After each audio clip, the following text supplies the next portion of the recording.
They told us that if you worked hard enough, stayed disciplined, and believed in yourself, you could have it all.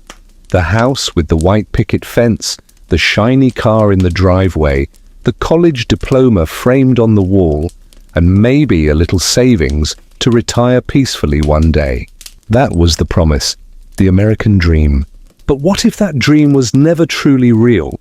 What if it was carefully built, not on opportunity and freedom, but on debt and illusion? It started with hope. After World War II, America became a symbol of prosperity. Soldiers came home, got jobs, bought homes, and raised families. Factories were booming, the middle class was growing, and credit, that magic word, became the key to happiness. Banks encouraged people to borrow, to live now and pay later. Homes, cars, furniture, education, everything could be financed. It was the birth of a new kind of economy, one that no longer relied purely on production, but on consumption. And for a while it worked. The illusion was perfect. Suburbs expanded like dreams spreading across the land. People bought what they couldn't afford, but nobody seemed to care, as long as everyone kept borrowing, spending, and believing. But beneath that glossy surface, a quiet collapse was beginning. Imagine a pyramid. At the bottom are millions of working Americans, people trying to make ends meet, paying off mortgages, credit cards, student loans. Above them, corporations and banks grow fatter from the interest collected on all that debt. And at the top, a small, elite group profits from the illusion itself. This system thrives only if the base keeps believing in the dream. But what happens when belief begins to fade? The first cracks appeared decades ago. In the 1970s, wages stopped rising. Productivity increased, but workers didn't see the rewards. The cost of living climbed, so people borrowed even more. Credit cards became lifelines. And when the economy wobbled, new loans were invented. Subprime mortgages, payday loans, student debt. Anything to keep the illusion alive. Debt became the oxygen of the American economy. The nation told its people, "You can have anything you want, just sign here." And people did. A new generation grew up believing that success was measured not by what you owned outright, but by what you could borrow. Cars were leased, homes mortgaged, degrees financed. Everyone was running faster and faster on just to stay in place. Then came 2008. The financial crisis wasn't just about banks failing, it was about a dream collapsing. Millions lost their homes. Families who believed they were living the dream woke up to find it was built on sand. But strangely, instead of dismantling the illusion, the system doubled down. The government bailed out the banks, interest rates dropped to near zero, and a new wave of borrowing began. Now student loans replaced mortgages as the new chain.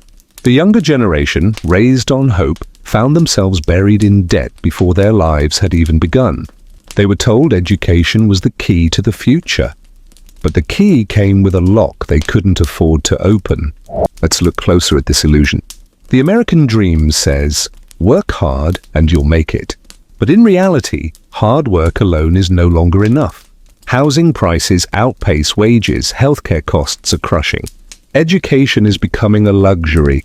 And for many, retirement is no longer a peaceful sunset, it's a second job. So people keep borrowing, not because they're greedy, but because they have no choice. Debt has replaced opportunity, illusion has replaced freedom.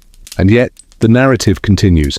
Politicians still talk about reviving the American dream, as if it's something that can be resurrected by slogans. But what they don't say is that the dream itself has become the product. We are no longer dreamers, we are consumers of dreams. It's a silent collapse hidden beneath bright screens and digital smiles. Scroll through social media and you'll see people showing off their cars, homes and vacations. The perfect illusion of success. But behind every photo lies a hidden truth. Most of it is financed. The car, leased. The house, mortgaged for 30 years. The smile, borrowed from tomorrow's paycheck. We are trapped in a theater of wealth, playing roles we can't afford in a story we didn't write. The illusion must continue because if we all stopped believing, even for a moment, the system would fall apart. And it's not just personal debt. The government, too, is drowning. Trillions in national debt rising every second, financed by printing more money. The dollar, once backed by gold, then by trust, now floats on faith alone. America's power, once built on industry, has shifted to finance. The factories that once fueled the dream moved overseas, replaced by algorithms, credit systems, and speculative markets. Today, money is created not by labor but by debt itself. Every dollar in circulation is born as a loan, owed to someone, somewhere. That means debt isn't a problem in this system, it's the engine. Without it, everything stops. That's the cruel irony of the American dream. It can't exist without the very thing that destroys it. And yet, there's something deeper. Beyond economics, beyond policy, there's the psychology of illusion. People need to believe in something. Hope keeps societies alive. The American dream was not just a story about wealth. It was a story about purpose. It gave people direction, identity, and pride. To admit it's built on illusion feels like losing a part of ourselves. So we keep pretending, we keep buying. We keep borrowing, because if the dream dies, what replaces it? But maybe the collapse isn't the end. Every illusion must break before truth can emerge. The cracks we see today, in the economy, in politics, in culture, they might not just be signs of destruction. They could be signs of awakening. People are beginning to ask new questions. What if success isn't about ownership, but meaning? What if freedom isn't found in consumption, but simplicity? What if the real dream isn't the house, the car, or the status, but peace of mind?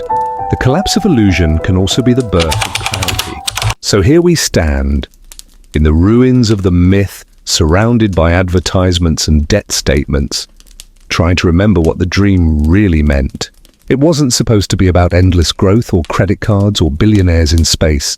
It was supposed to be about opportunity, dignity, and the chance to build something real. Maybe the American dream isn't dying. Maybe it's being reborn, stripped of illusion, rebuilt on truth. But first, we have to see it for what it is. A beautiful story, a dangerous illusion, a dream built on debt. And as the cracks widen, one question echoes through the empty malls and silent suburbs of a nation once proud of its prosperity. Was the dream ever ours to begin with?